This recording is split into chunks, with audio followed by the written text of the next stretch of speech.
Qui il y a Kasey Kahne, il y a Kyle Busch, Craig Biffle, David Ragan, McMurray. Gordon est remonté à la 11e place. Oh, attention, Kasey Kahne qui est parti en travers, Biffle aussi. Le Big One numéro 2, Big One numéro 2 avec un empilement général sur le haut de la piste. Un vrai Big One à l'ancienne. Oh là là là là là. Alors là il y a du grabuge.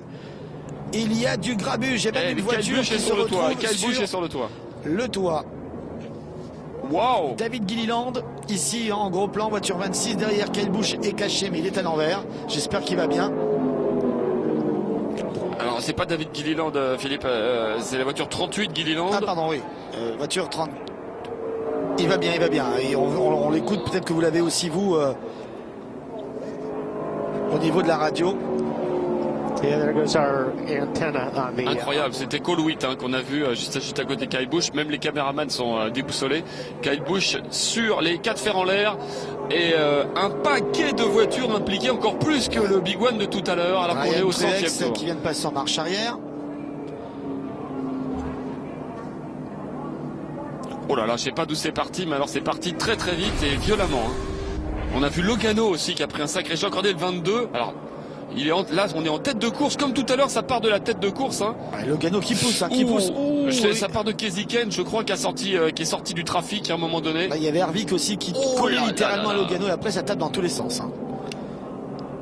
Alors Danica Patrick s'en sort encore, Keselowski plus ou moins, Ambrose repartent.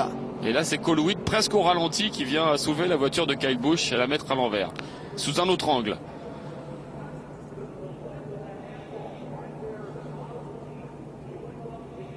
Oui, je crois que c'est Biffle. Poussette de Biffle qui pousse un peu. Ouais. Et regardez Danica Patrick comment elle va s'en sortir. Et alors McMurray qui fait un bond en l'air, il a dû prendre un sacré choc. Hamlin est déséquilibré mais il va s'en sortir en passant par le gazon. Ouais, je suis pas sûr que Danica s'en soit tirée. Si, elle s'en est tirée en haut de la piste avec pas mal de réussite. Là, pour le coup, sur les 2 Big One qu'on a vu, Philippe, c'est pas la règle à chaque fois, mais il valait mieux être derrière. Tout à fait. Alors que d'habitude, on dit souvent, vaut mieux être devant pour éviter les ennuis. Et voilà, c'était pas le cas. Les 2 fois, il fallait pas être devant. Il y a eu un petit ralentissement quand même aux avant-postes et c'est ce qui a en effet perturbé toutes les voitures. Certaines voitures ont même décollé. Il n'y a pas que celle de Kyle Busch qui a décollé. C'est parti vraiment dans tous les sens. Ouais, et Austin Dillon aussi a fait un bon travail pour réussir à éviter tout ça. Kyle Busch, tiens, ça va se finir à l'envers cette histoire. Et regardez les nuages au fond en plus.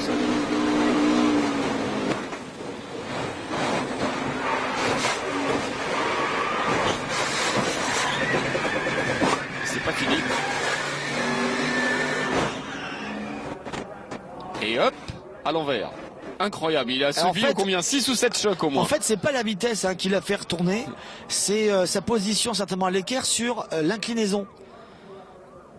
Voilà, et McMurray, il a pris un sacré choc numéro 1 là. Regardez. Regardez Danica, regardez, tout en haut, numéro 10. Là, il est en travers sur l'inclinaison, on va le perdre, dommage, mais en fait, c'est parce qu'il est à cheval sur la partie plate et la partie inclinée.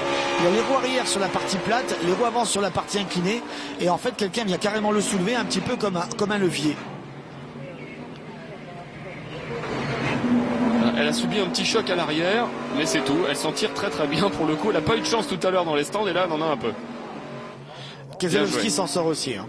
Dale Earnhardt Jr., qui était juste de retour de sa place de Lucky Dog, son 2e Lucky Dog de la journée, son 2e free pass. Il préfère freiner, attendre tranquillement. Et voilà, et après se repositionner tranquillement. Oui, bien joué aussi pour Junior, qui s'en sort plutôt pas mal. Oh là là, vous imaginez ce paquet de voitures.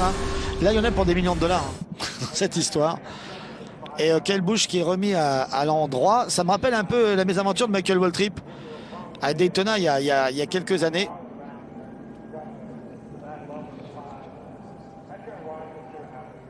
Drapeau rouge. Drapeau rouge sorti. Alors actuellement, attendez, parce que ce qui est incroyable, c'est qu'officiellement, qui est en tête au moment de ce crash, c'est pas Kurt Busch, c'est Aric Almirola. Oui, juste avant. Ils étaient côte à côte. Et Almirola qui n'a jamais gagné une course de NASCAR Sprint Cup. Attention parce que là, le temps de remettre un petit peu tout le monde d'équerre, il pourrait y avoir un méga orage. Et j'ai l'impression que l'équipe 43 d'Almirola ne souhaite que ça d'ailleurs. Et j'en parlais tout à l'heure, quand nous étions là en plein anniversaire 30 ans déjà que Richard Petty gagnait sa 200e épreuve, hein, ce qui est historique évidemment ici à Daytona pour le week-end de la fête nationale devant le président Ronald Reagan de l'époque. Et le 2 juillet dernier, Richard Petty fêtait ses 77 ans, ça j'ai déjà dit. Kyle Busch se fait applaudir. Il faut qu'il ait un accident pour se faire applaudir. Oui et non. En fait, c'est une tradition dans les sports mécaniques. Quand un pilote sort de sa voiture indemne, on l'applaudit. Oui, évidemment, mais c'est Kyle Busch, donc comme il est sifflé partout, là pour une fois ça doit lui faire plaisir. Et en vitesse réelle, ce Big One, un vrai Big One, tout à l'heure il y avait 12 voitures impliquées, 10-12, là il y en a beaucoup plus. Ça fait longtemps qu'on n'avait pas vu ça, Philippe. Je pense que ça fait plusieurs années qu'on n'avait pas vu un aussi grand Big One. C'est un Mikado géant et Kyle Busch a perdu, il a bougé.